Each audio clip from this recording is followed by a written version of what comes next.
Assalamualaikum warahmatullahi wabarakatuh.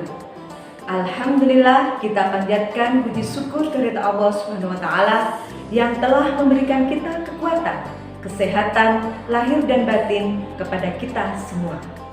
Sholawat serta salam tak lupa kita kirimkan kepada junjungan kita Nabi besar Muhammad SAW yang telah mengantarkan umat manusia dari peradaban hidup yang jahiliyah menuju peradaban yang hidup lebih modern. Anak-anakku yang solihah dan soleh, pada kesempatan kali ini Bu Guru akan menyampaikan sebuah topik yang berjudul bersyukur. Pasti kalian sering mendengar, bahkan kalian sering mengucapkan kalimat ini. Apa itu? Alhamdulillah. Mengapa kita mengucapkan kalimat Alhamdulillah?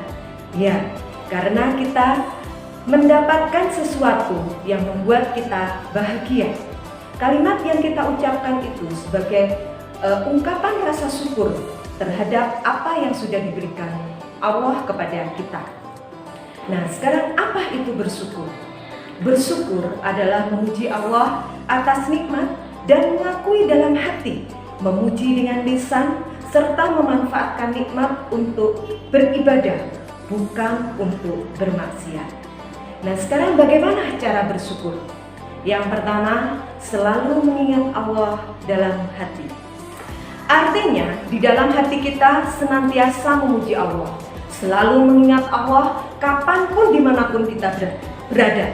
Sejatinya, kita itu harus menyadari bahwa semua ciptaan Allah, alam beserta isinya, udara yang kita hirup, makanan-makanan yang kita makan, serta orang-orang di sekitar kita yang kita sayangi, semua itu adalah nikmat dari Allah. Oleh sebab itu, jagalah hati kita setiap detik untuk mengingat kebesaran Allah. Cara yang kedua adalah menjauhi penyakit hati. Penyakit-penyakit yang bersemayam dalam hati kita membuat kita menjadi seseorang yang kufur nikmat, sangat berbahaya, bahkan dapat memicu rusaknya iman. Maka dari itu, kita harus memurnikan hati ini dari hal-hal buruk seperti perasaan hasad, takabur, sombong, riya, ujub. Lalu bagaimana cara kita agar hati kita lepas atau terhindar dari penyakit hati ini? Kita bisa melaluinya dengan rutin membaca Al-Quran, mengikuti kajian-kajian Islam, dan menjauhi sesuatu yang tidak benar. Selanjutnya adalah jangan selalu melihat ke atas, tetapi tengoklah orang-orang di bawah kita. Maksudnya jangan selalu iri dengan kenikmatan orang lain. Jangan hanya melihat kehidupan orang-orang yang lebih kaya, lebih sukses, atau lebih dari kita. Tetapi juga lihatlah kehidupan orang-orang di bawah kita, orang-orang yang serba kekurangan, orang-orang yang mungkin fisiknya kurang sempurna, atau mereka hidup sendirian. Apakah kita tidak malu terus-menerus mengeluh, sementara ada orang-orang yang kehidupannya jauh lebih susah, namun mereka tetap bersabar? Dengan melihat orang-orang di bawah kita, setidaknya kita bisa sadar bahwa nikmat yang kita dapat dari Allah sudah sangatlah cukup. Jadi bersyukurlah, insya Allah nikmat kita akan ditambah oleh Allah. Cara yang keempat adalah beramal kepada orang-orang yang membutuhkan. Apabila kita diberi kelimpahan rezeki oleh Allah, maka salah satu cara untuk mengekspresikan rasa syukur kita dengan berbagi kepada sesama manusia. Jangan bersikap kikir.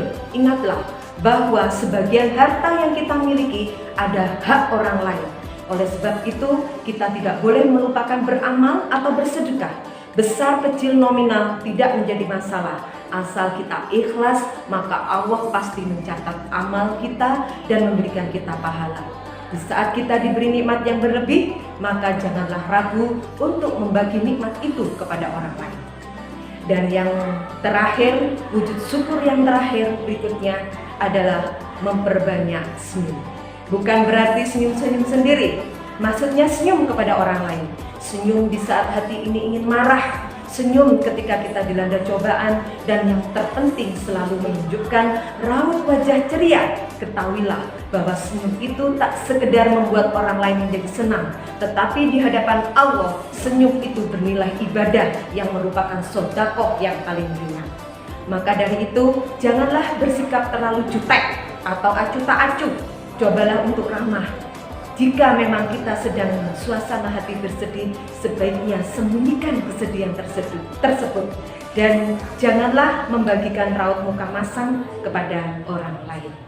Demikian tadi yang bisa Bu Guru sampaikan. Singkat kata, marilah kita selalu bersyukur atas nikmat yang diberikan oleh Allah. Karena Allah berjanji bahwa Allah akan melipat gandakan karunia-Nya kepada orang-orang yang senantiasa bersyukur, yaitu orang yang menerima takdirnya dengan ikhlas, lapang dada, menghadapi cobaan dengan bersabar dan tidak mengeluh. Maka Allah akan menaikkan derajat mereka. Sedangkan orang-orang yang kufur nikmat dan selalu merasa kurang, maka hidup mereka tidak diberkahi oleh Allah. Demikian tadi dari Bu Guru. Bu Guru akhiri, ihdinas siratal mustaqim.